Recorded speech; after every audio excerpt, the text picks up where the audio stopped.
श्रीरुद्र संहिता तृतीय खंड 41वां अध्याय मंडप वर्णन व देवताओं का भय। ब्रह्मा जी बोले, हे मुनिश्रेष्ठ नारद, तुम भी भगवान शिव की बारात में सहर्ष शामिल हुए थे। भगवान शिव ने श्रीहरि विष्णु से सलाह करके सबसे पहले तुमको हिमालय के पास भेजा। वहां पहुंचकर तुमने विश्वकर्मा के बनाए दिव्य और अनोखे मंडप को देखा तो बहुत आश्चर्यचकित रह गए। विश्वकर्मा द्वारा बनाई गई विष्णु, ब्रह्मा, समस्त देवताओं की मूर्तियों को देखकर यह कह पाना कठिन था कि ये असली हैं या नकली। वहां रत्नों से जड़े हुए लाखों कलश रखे थे। बड़े बड़े केलों के खंभों से मंडप सजा हुआ था। तुम्हें वहां आया देखकर शैलराज हिमालय ने तुमसे पूछा कि देवर्षि क्या भगवान शिव बारात के साथ आ गए हैं। तब तुम्हें साथ लेकर हिमालय के पुत्र मैनाक आदि तुम्हारे साथ बारात की अगवानी के लिए आए।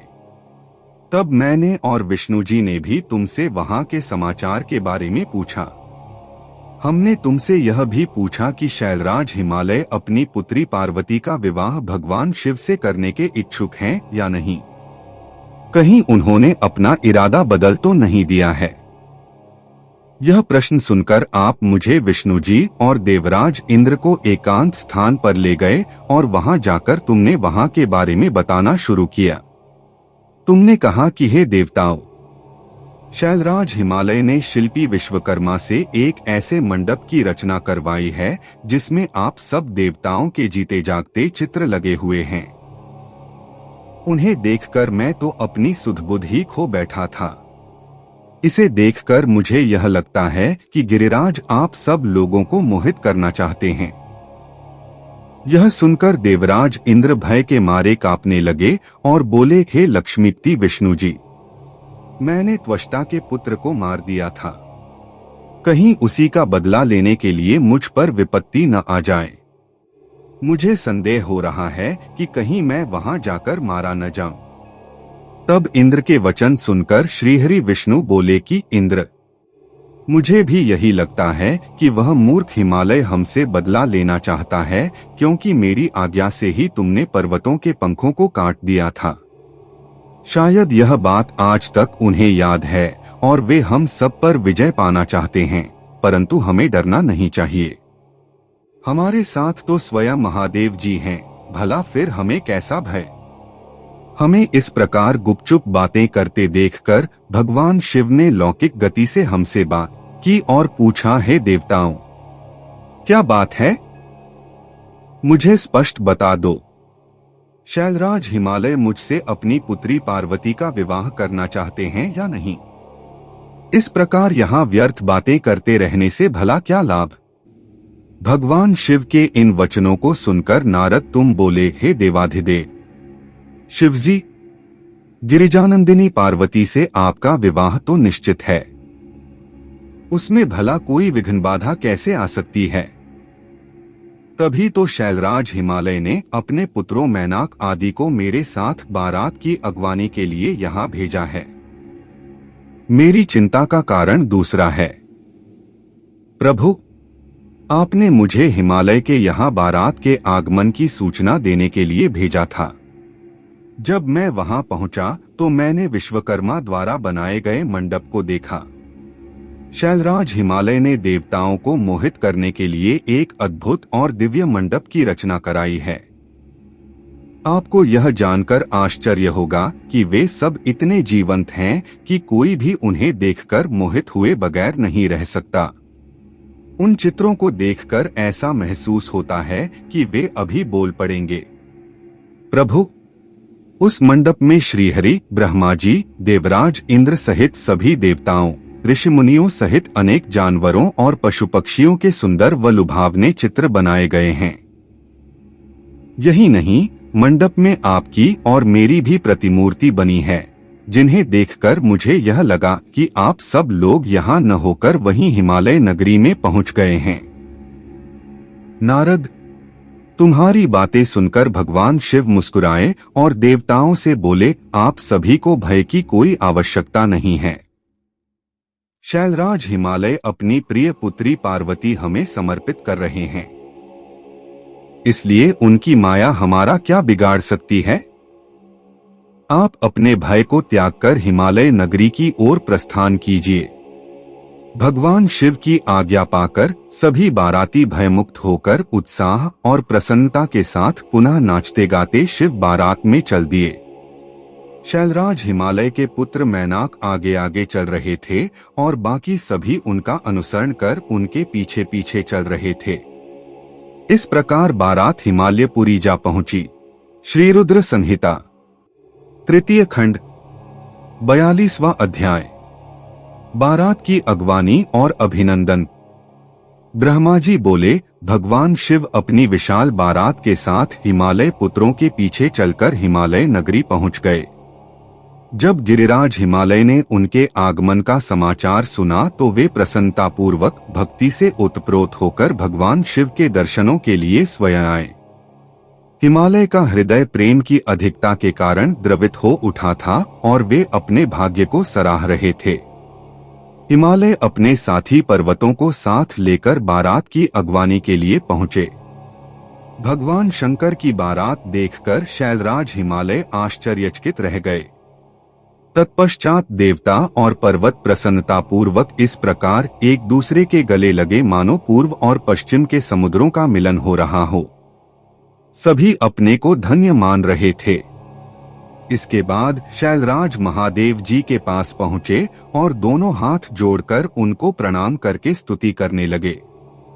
सभी पर्वतों और ब्राह्मणों ने भी शिवजी की वंदना की। शिवजी अपने वाहन बैल पर बैठे थे। भगवान शिव आभूषणों से विभूषित थे तथा दिव्य प्रकाश से आलोकित थे। उनके लावण्य से सारी दिशाएं प्रकाशित हो रही थीं। भगवान शिव के मस्तक पर रत्नों से जड़ा हुआ मुकुट शोभा पा रहा था। उनके गले और अन्य अंगों पर लिपटे सर्प उनके स्वरूप को अद्भुत और शोभनीय बना रहे थे। उनकी अंकांति दिव्य और अलौकिक थी। अनेक शिवगण हाथ में चंबर लेकर उनकी सेवा कर रहे थे। उनके बाएं भाग में भगवान श्रीहरि विष्णु और दाएं भाग में स्वयं मैं था। समस्त देवता भगवान शिव की स्तुति कर रहे थे। नारद, जैसा तुम जानते ही हो, भगवान शिव परमब्रह्म परमात्मा हैं। वे ही सबके ईश्वर हैं। वे इस जगत का कल्याण करते हैं और अपने भक्तों की सभी इच्छाओं को पूरा कर उन्हें मनवांछित फल प्रदान करते हैं। वे सदा ही अपने भक्तों के अधीन रहते हैं। वे सच्चिदानंद स्वरूप हैं और सर्वेश्वर हैं। उनके बाएं भाग में श्रीहरि विष्णु गरुड़ पर बैठे थे तो दाएं भाग में मैं ब्रह्मा स्थित था। हम तीनों के स्वरूप का एक साथ दर्शन कर गिरिराज आनंदमग्न हो गए। तत्पश्चात शैलराज ने शिवजी के पीछे तथा उनके आसपास खड़े सभी देवताओं के सामने अपना मस्तक झुकाया और सभी को बारंबार प्रणाम किया। फिर भगवान शिव की आज्ञा लेकर शैलराज हिमालय अपने निवास की ओर चल दिए और वहां जाकर उन्होंने सभी देवताओं, ऋषि मुनियों एवं अन्य बारातियों के ठहरने की उत्तम व्यवस्था की। हिमालय ने प्रसन्नतापूर्वक अपने पुत्रों को बुलाकर कहा कि तुम सभी भगवान शिव के पास जाकर उनसे प्रार्थना करो कि वे स्वयं अतिशीघ्र यहाँ पधारें। मैं उन्हें अपने भाई बंधुओं से मिलवाना चाहता हूँ। तुम वहां जाकर कहो कि मैं उनकी यहाँ प्रतीक्षा कर रहा हूँ। अपने पिता गिरिराज हिमालय की आज्ञा पाकर उनके पुत्र उस ओर चल दिए जहाँ बारात के ठहरने की व्यवस्था की गई थी। वहां वे भगवान शिव के पास पहुंचे। प्रणाम करके उन्होंने अपने पिता द्वारा कही हुई सभी बातों से शिवजी को अवगत करा दिया। तब भगवान शंकर ने कहा कि तुम जाकर अपने पिता से कहो कि हम शीघ्र ही वहां पहुंच रहे हैं। शिवजी से आज्ञा लेकर हिमालय के पुत्र वापस चले गए। तत्पश्चात देवताओं ने तैयार होकर गिरिराज हिमालय के घर की ओर प्रस्थान किया। महादेव जी के साथ भगवान विष्णु और मैं ब्रह्मा शीघ्रता पूर्वक चलने लगे। तभी देवी पार्वती की माता देवी मैना के मन में त्रिलोकीनाथ भगवान शिव को देखने की इच्छा हुई।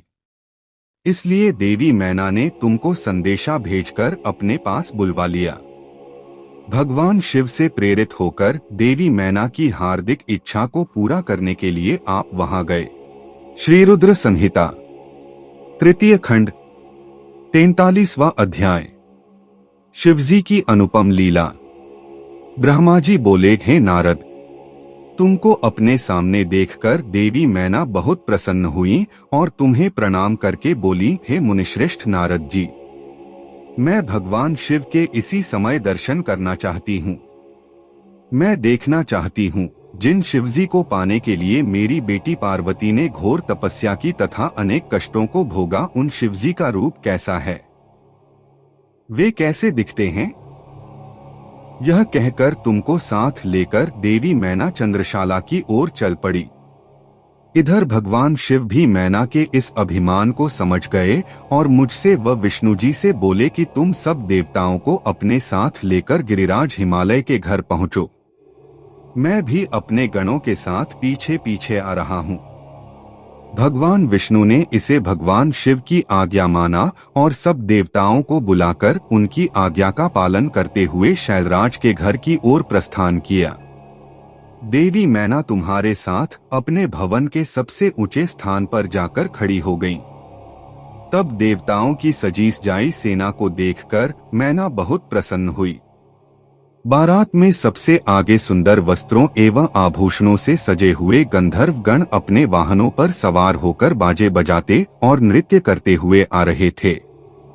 इनके गण अपने हाथों में ध्वज की पताका लेकर उसे फहरा रहे थे। साथ में स्वर्ग की सुंदर अप्सराएं मुग्ध होकर नृत्य कर रही थीं।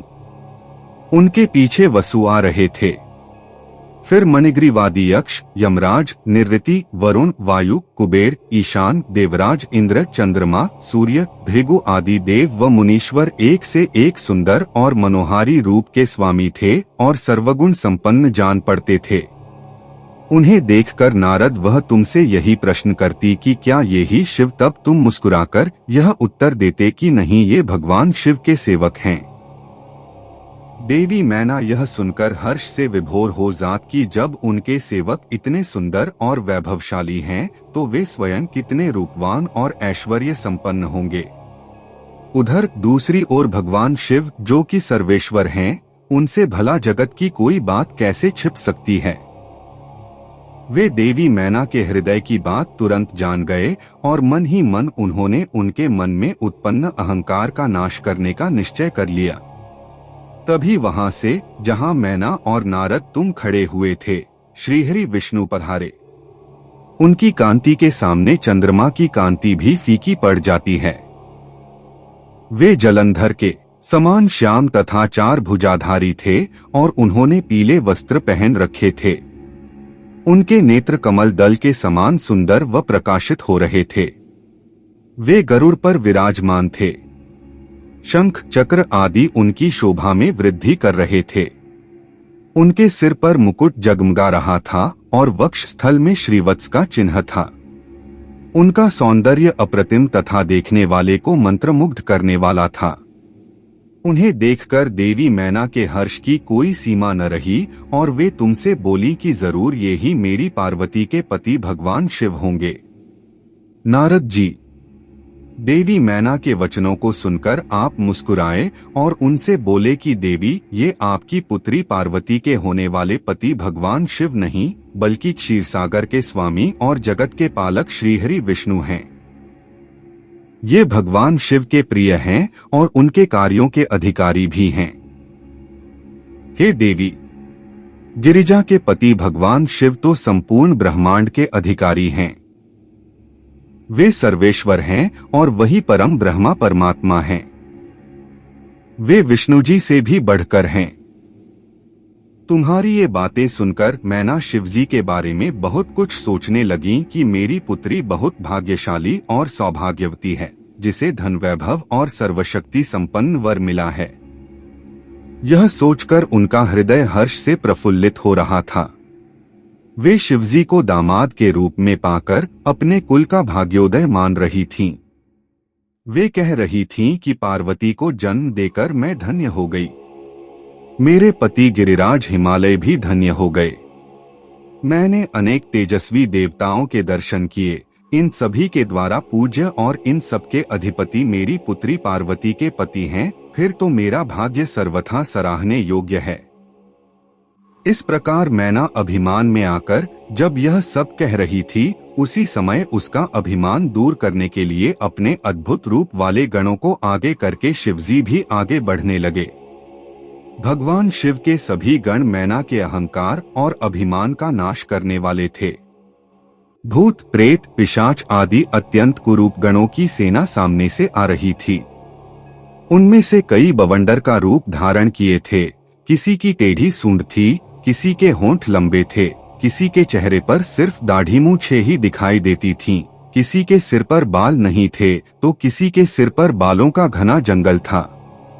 किसी की आंखें नहीं थीं, कोई अंधा था तो कोई काना, किसी की तो नाक ही नहीं थी।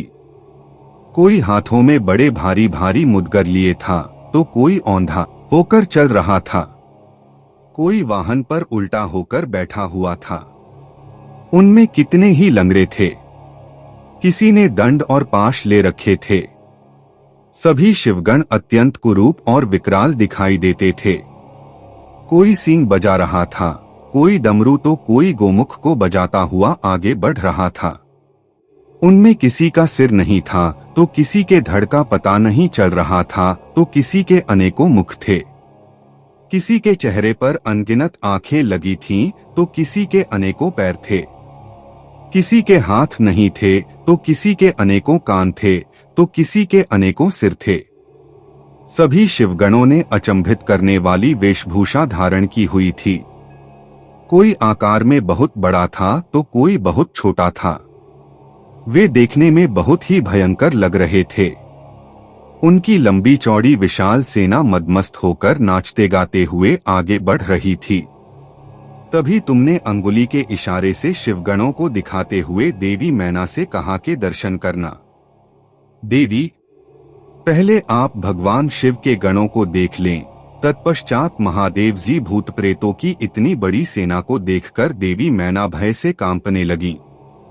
इसी सेना के बीच में 5 मुख वाले, 3 नेत्रों, 10 भुजाओं वाले, शरीर पर भस्म लगाए, गले में मुंडों की माला पहने, गले में सर्पों को डाले, बाघ की खाल को ओढ़े, पिनाक धनुष हाथ में उठाए, त्रिशूल कंधे पर रखकर बड़े कुरूप और बूढ़े बैल पर चढ़े हुए भगवान शंकर देवी मैना को दिखाई दिए।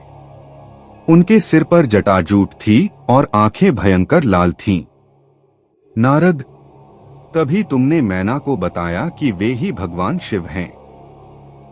तुम्हारी यह बात सुनकर देवी मैना अत्यंत व्याकुल होकर तेज वायु के झकोरे लगने से टूटी लता के समान धरती पर धड़ाम से गिरकर मूर्छित हो गई। उनके मुख से सिर्फ यही शब्द निकले कि सबने मिलकर मुझे छलकपट से राजी किया है। मैं सबके आग्रह को मानकर बर्बाद हो गई। मैना के इस प्रकार बेहोश हो जाने पर उनकी अनेकों दासियां वहां भागती हुई आ गईं। अनेकों प्रकार के उपाय करने के पश्चात धीरे धीरे मैना होश में आई। श्री रुद्र संहिता, तृतीय खंड, 44वां अध्याय। मैना का विलाप एवं हठ। ब्रह्मा जी बोले, नारद, जब हिमालय पत्नी मैना को होश आया तब वे बड़ी दुखी थीं और रोए जा रही थीं। उनका जोर जोर से दहाड़े मार मार कर रोना रुकने का नाम ही नहीं ले रहा था। वे रोते हुए अपने पुत्रों, पुत्री तथा अपने पति गिरिराज हिमालय सहित देवर्षि नारद व सप्तऋषियों की निंदा करते हुए उन्हें कोस रही थीं। मैना बोली, हे नारद मुनि, आपने ही हमारे घर आकर यह कहा था कि शिवा शिव का वरण करेंगी। तुम्हारी बातों को मानकर हम सबने अपनी पुत्री पार्वती को भगवान शिव की तपस्या करने के लिए वनों में भेज दिया। मेरी बेटी ने अपने तप के द्वारा सभी को प्रसन्न कर दिया। उसने ऐसी तपस्या की जो कि बड़े बड़े ऋषि मुनियों के लिए भी कठिन है, परंतु उसकी इतनी पूजा आराधना का यह फल उसे मिला जो कि देखने में भी दुख देने वाला है। इसे देखकर हमें अत्यंत दुख और भय प्राप्त हुआ है। हे भगवान, मैं क्या करूं? कहां जाऊं? भला कौन मुझे इस असह्य दुख से छुटकारा दिला सकता है? मैं तो किसी को भी अपना मुंह दिखाने योग्य नहीं रही। भला कोई देखो वे दिव्य सप्तऋषि और उनकी वो धूर्त पत्नी अरुंधति कहाँ चली गईं, जो मुझे समझाने आई थीं, जिसने मुझे झूठ सच कह कहकर जबरदस्ती इस विवाह के लिए मेरी स्वीकृति ले ली थी। यदि वे मेरे सामने आ जाएं, तो मैं उन ऋषियों की दाढ़ी मूछ नोच लूं। हाय, मेरा तो सब कुछ लुट गया। मैं तो पूरी तरह से बर्बाद हो मैं गई हूं। यह कहकर देवी मैना अपनी पुत्री पार्वती से बोली, तूने हमसे कौन से जन्म का बदला लिया है? तूने यह क्या कार्य कर दिया जो तेरे माता पिता के लिए अत्यंत दुख का कारण बन गया है? इस प्रकार मैना पार्वती को खूब खरी खोटी सुनाने लगी। वे कहने लगीं कि नासमझ, तूने सोने के बदले कांच खरीद लिया है। सुंदर सुगंधित चंदन को छोड़कर अपने शरीर पर कीचड़ का लेप कर लिया है। यह मूर्खा तो यह भी नहीं समझती कि इसने हंस को उड़ाकर उसके स्थान पर कौए को पाल लिया है। गंगाजल, जिसे सबसे पवित्र समझा जाता है, उसको फेंककर कुएं के जल को पी लिया है। उजाले को पाने की चाह लेकर उसके स्रोत सूर्य को छोड़कर जुगनू को पकड़ने के लिए दौड़ रही है। चावल के भूसे को रखकर अच्छे चावलों को फेंक रही है। बेटी, तूने हमारे कुल के यश का सर्वनाश करने की इच्छा कर ली है। तभी तक मंगलमयी विभूति को फेंककर घर में चिता की अमंगलमयी राख को लाना चाहती है। जानवरों के सिरमौर सिंह को त्याग कर सियार के पीछे पड़ी है। पार्वती, तूने बड़ी भारी मूर्खता कर दी है, जो सूर्य, चंद्रमा, श्रीहरि विष्णु और देवराज इंद्र जैसे सुंदर, सर्वगुण संपन्न, परम ऐश्वर्य और वैभव के स्वामियों को छोड़कर दुष्ट नारद की बातों में आकर एक महाकुरूप शिव के लिए रात दिन वनों की खाक छानती रही और घोर तपस्या करती रही। तुझे, तेरी बुद्धि, तेरे रूप तथा तेरी सहायता करने वाले प्रत्येक उस मनुष्य को धिक्कार है जिसने तुझे गलत राह पर चलने में मदद की। हमको भी धिक्कार है जो मैंने और तेरे पिता ने तुझे जन्म दिया। सुबुद्धि देने वाले उन सप्तऋषियों को भी मैं धिक्कारती हूँ, जिन्होंने गलत उपदेश देकर मुझे गलत रास्ते पर लाकर खड़ा कर दिया। उन्होंने तो मेरा घर जलाने का पूरा प्रबंध कर दिया है। मेरे कुल को सर्वनाश की कगार पर ले आए हैं। पार्वती, मैंने तुझे कितना समझाया, पर तू अपनी जिद पर अड़ी रही। पर अब और नहीं, अब मैं तेरी एक भी नहीं सुनूंगी। मैं तो अभी तुझे मार डालूंगी। तुझे जीवित रखने का अब कोई प्रयोजन नहीं है। तुझे मारकर खुद की जीवन लीला भी समाप्त कर दूंगी, भले ही मुझे नरक का भागी क्यों न होना पड़े। मेरा दिल करता है कि मैं तेरा सिर काट दूं, तेरे शरीर के टुकड़े टुकड़े कर दूं, तुझे छोड़कर कहीं चली जाऊं। यह कहकर देवी मैना मूर्छित होकर फर्श पर गिर पड़ी। तब उस समय उनकी ऐसी हालत देखकर सभी देवता उन्हें समझाने के लिए उनके पास गए। सबसे पहले मैं, ब्रह्मा, उनके पास पहुंचा। तब मुझे वहां देखकर नारद, तुमने कहा, देवी, आपको इस बात का ज्ञान नहीं है कि शिवजी बहुत सुंदर हैं। अभी तुमने उनका सही स्वरूप देखा ही कहाँ है। अभी जो कुछ तुमने देखा है वह उनकी लीला मात्र है। देवी, आप अपने क्रोध को त्याग दें और स्वस्थ होकर शुद्ध हृदय से विवाह का कार्य आरंभ करें। इतना सुनना था कि मैना के क्रोध की अग्नि भभक उठी। वे बोली, दुष्ट नारद, यहाँ से इसी समय चला जा। तू दुष्टों का भी दुष्ट और नीच है। तू मेरे सामने भूल कर भी मत आना। इसी समय यहाँ से निकला। मैं तेरी सूरत तक देखना नहीं चाहती।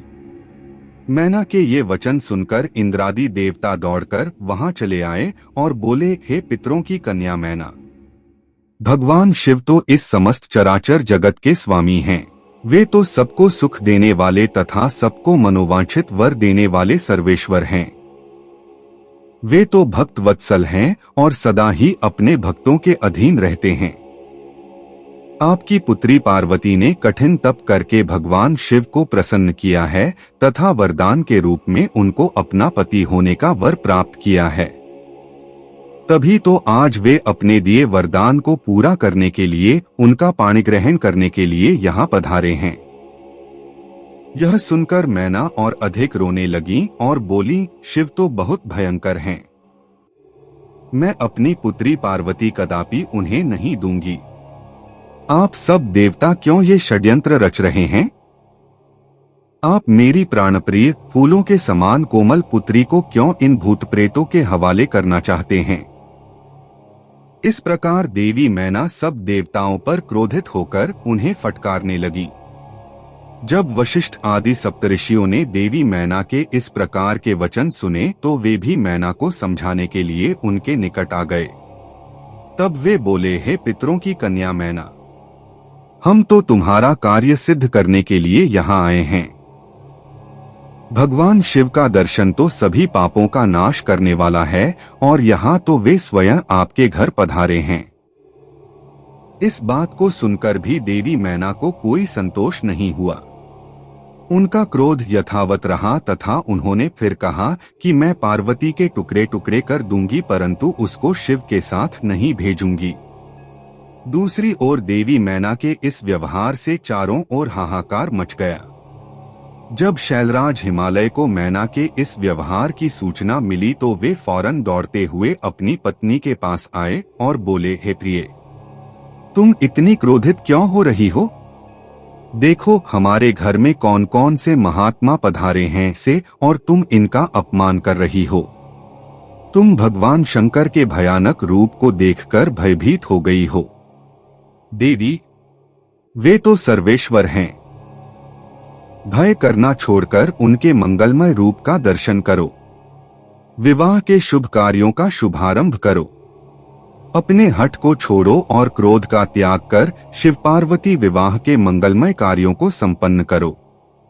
देवी, तुम जानती हो कि भगवान शिव अनुपम लीलाएं करते हैं। यह भी उनकी लीला का एक भाग ही है। अतः तुम अपने मन के डर को दूर करके यथाशीघ्र पूर्ववत कार्य करो। शैलराज हिमालय के ये वचन सुनकर उनकी पत्नी मैना अत्यंत क्रोधित हो गई और बोली, हे स्वामी, आप ऐसा करिए कि पार्वती के गले में रस्सी बांधकर उसे पर्वत से नीचे गिरा दीजिए या फिर उसे समुद्र में डुबो दीजिए, चाहे कुछ भी करके उसकी जीवन लीला समाप्त कर दीजिए। मैं आपको कुछ नहीं कहूंगी, परंतु मैं पार्वती का हाथ किसी भी परिस्थिति में शिव को नहीं सौंपूंगी। यदि फिर भी आपने हठपूर्वक पार्वती का विवाह शिव से करने की ठान ली है तो मैं अपने प्राणों को त्याग दूंगी। अपनी माता मैना के ऐसे वचन सुनकर पार्वती उनके करीब आकर बोली, माता, आप तो ज्ञान की प्रतिमूर्ति हैं। आप सदा ही धर्म के पथ का अनुसरण करने वाली हैं। भला आज ऐसा क्या हो गया है जो आप धर्म के मार्ग से विमुख हो रही हैं? हे माता, महादेव जी तो देवों के देव हैं। वे निर्गुण निराकार हैं। वे तो परब्रह्म परमात्मा हैं और सबके सर्वेश्वर हैं। वे तो इस संसार की उत्पत्ति के आधार हैं। भगवान शिव भक्त वत्सल हैं एवं अपने भक्तों को सदैव सुख प्रदान करने वाले हैं। भगवान शिव सब अनुष्ठानों के अधिष्ठाता हैं। वे ही सबके कर्ता, हर्ता और स्वामी हैं। ब्रह्मा विष्णु भी सदा उनकी सेवा में तत्पर रहते हैं। हे माता, आपको तो इस बात का गर्व होना चाहिए कि आपकी पुत्री का हाथ मांगने के लिए देवता भी याचक की भांति आपके दरवाजे पर पधारे हैं। अतः आप बेकार की बातों को छोड़कर उत्तम कार्य करो। मुझे भगवान शिव के हाथों में सौंपकर अपने जीवन को सफल कर लो।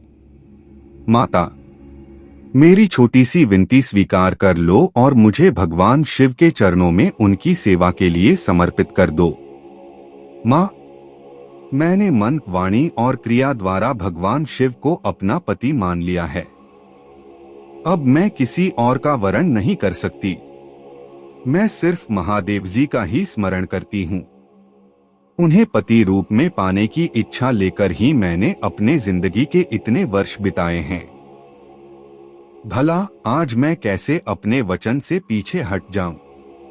पार्वती जी के कहे वचनों को सुनकर मैना क्रोध के आधिक्य से उद्वेलित हो गईं और उसे डांटने तथा बुरे वचन कहने लगी। मैना रोती जा रही थी। मैंने और वहां उपस्थित सभी महानतम सिद्धों ने देवी मैना को समझाने का बहुत प्रयत्न किया, परंतु सब निरर्थक सिद्ध हुआ। वे किसी भी स्थिति में समझने को तैयार नहीं थीं। तभी उनके हठ की बातें सुनकर परम शिव भक्त भगवान श्री विष्णु वहां आ पहुँचे और बोले, हे पितरों की मानसी पुत्री एवं शैलराज हिमालय की पत्नी मैना, आप ब्रह्मा जी के कुल से संबंधित हैं। इसी कारण आपका सीधा संबंध धर्म से है। आप धर्म की आधारशिला हैं। फिर भला कैसे धर्म का त्याग कर सकती हैं? इस प्रकार हठ करना आपको शोभा नहीं देता। स्वयं सोचिए, भला सभी देवता, ऋषि मुनि और स्वयं ब्रह्मा जी और मैं आपसे असत्य वचन क्यों कहेंगे? भगवान शिव निर्गुण और सगुण दोनों ही हैं। वे कुरूप हैं तो सुरूप भी हैं। सभी उनका पूजन करते हैं। वे ही सज्जनों की गति हैं। मूल प्रकृति रूपी देवी एवं पुरुषोत्तम का निर्माण भगवान शिव ने ही किया है। मेरी और ब्रह्मा जी की उत्पत्ति भी भगवान शिव के द्वारा ही हुई है। उसके बाद सारे लोगों का हित करने के लिए उन्होंने स्वयं भी रुद्र का अवतार धारण कर लिया है। तत्पश्चात वेद, देवता तथा इस जल एवं थल में जो भी चराचर वस्तु या प्राणी दिखाई देता है, उस सारे जगत की रचना भगवान शिव ने ही की है।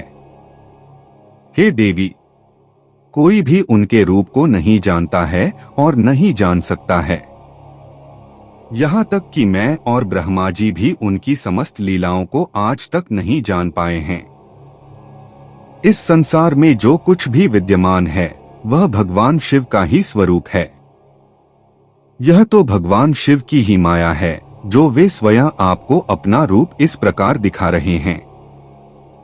हे देवी, आप सब कुछ भूलकर सच्चे मन से शिवजी का स्मरण करके उनके चरणों में अपना ध्यान लगाएं। आपके सारे दुख और क्लेश मिट जाएंगे और आपको परम सुख की प्राप्ति होगी। श्रीहरि विष्णु द्वारा जब मैना को इस प्रकार समझाया गया तो देवी मैना का क्रोध कुछ कम हुआ।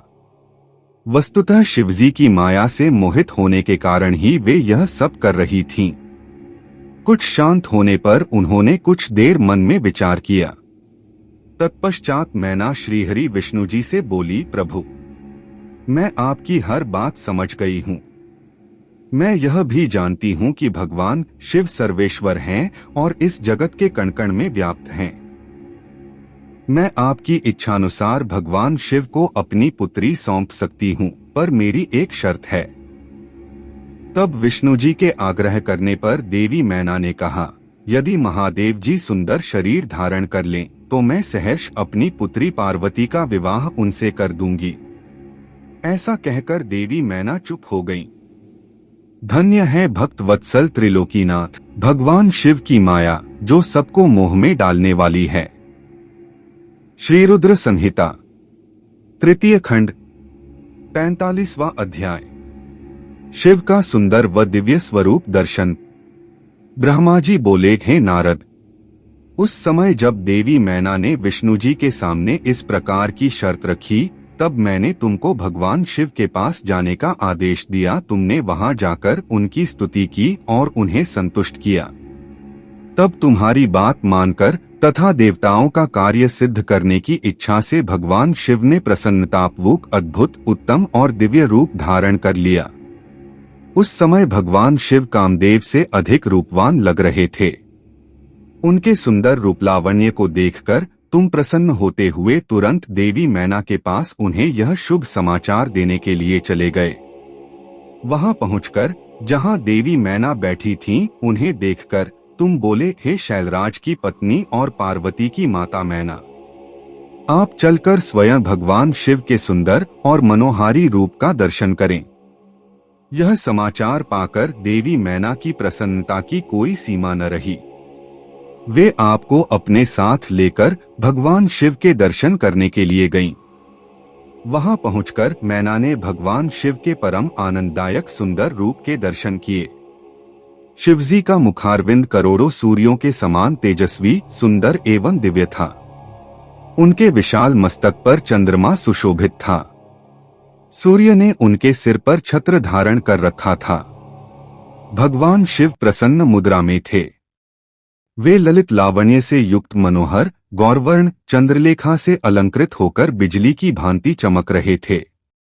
विष्णु सहित सभी देवता एवं ऋषिमुनि उनकी प्रेमपूर्वक सेवा कर रहे थे। उनके शरीर पर दिव्य अलौकिक सुंदर वस्त्र व आभूषण शोभा पा रहे थे।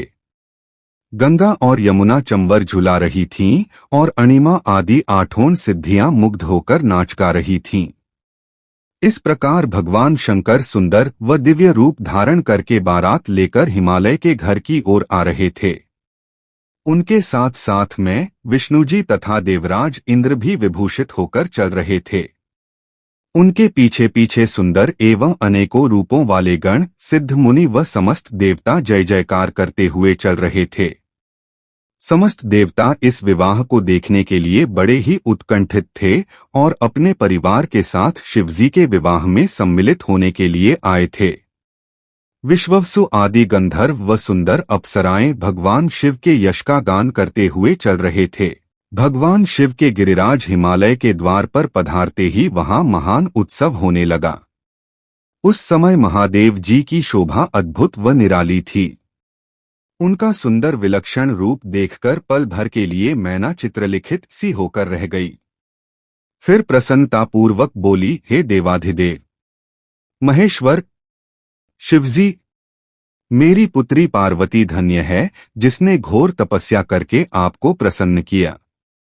मेरा सौभाग्य है कि परम कल्याणकारी भगवान सदाशिव आज मेरे घर पधारे हैं। भगवान, मैं अक्षमय अपराध कर बैठी हूं। मैंने आपकी बहुत निंदा की है। प्रभु, मैं आपसे दोनों हाथ जोड़कर क्षमा याचना करती हूं। कृपा कर मेरी भूल क्षमा करें और मुझ पर प्रसन्न हो जाएं। इस प्रकार चंद्रमौली भगवान शिव की स्तुति करती हुई शैलप्रिया मैना लज्जित होते हुए नतमस्तक हो गई। उस समय पूर्वासिनी स्त्रियां सभी घर के कामों को छोड़कर बाहर आकर भगवान शिव के दर्शन की लालसा लेकर उन्हें देखने का प्रयत्न करने लगीं। चक्की पीसने वाली ने चक्की छोड़ दी। पति की सेवा में लगी हुई पत्नी पति की सेवा छोड़कर भाग गई। कोई कोई तो दूध पीते हुए बच्चे को छोड़कर भाग आई। इस प्रकार सभी अपने अपने आवश्यक कार्यों को छोड़कर भगवान शिव के दर्शन के लिए दौड़ आई थीं। भगवान शिव के मनोहर रूप के दर्शन करके सब मोहित हो गईं। तब सहर्ष शिवजी की सुंदर मूर्ति को अपने मन मंदिर में धारण करके वे बोली, सखियों, हम सबके अहोभाग्य हैं। हिमालय नगरी में रहने वाले नरनारियों के नेत्र आज भगवान शिव के दिव्य स्वरूप का दर्शन करके सफल हो गए हैं। आज निश्चय ही हमने संसार की हर विषय वस्तु को पा लिया है। शिव स्वरूप का दर्शन करने मात्र से ही हमारे सारे पाप नष्ट हो गए हैं। उनकी छवि सर्वथा सब क्लेशों व दुखों का नाश करने वाली है। आज उन्हें साक्षात सामने देखकर हमारा जीवन सफल हो गया है। पार्वती ने उत्तम तपस्या द्वारा भगवान शिव को पाकर अपने साथ साथ हम सबका भी जीवन सार्थक कर दिया है। हे पार्वती, तुम निश्चय ही धन्य हो। तुम परब्रह्म परमेश्वर भगवान शिव की अर्धांगिनी बनकर इस जगत को सुशोभित करोगी। यदि विधाता पार्वती शिव का इस प्रकार मेल न कराते तो निश्चय ही उनका सारा परिश्रम निष्फल हो जाता। आज शिव शिवा की इस युगल जोड़ी को साथ देखकर हमारे सारे कार्य सार्थक हो गए हैं। आज वाकई हम सब इनके उत्तम दर्शनों से धन्य हो गए हैं।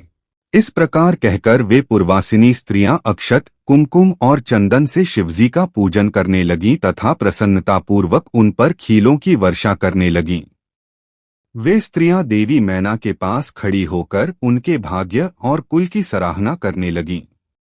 उनके मुख से इस प्रकार शुभ व मंगलकारी बातें सुनकर सभी देवताओं को बहुत प्रसन्नता हुई।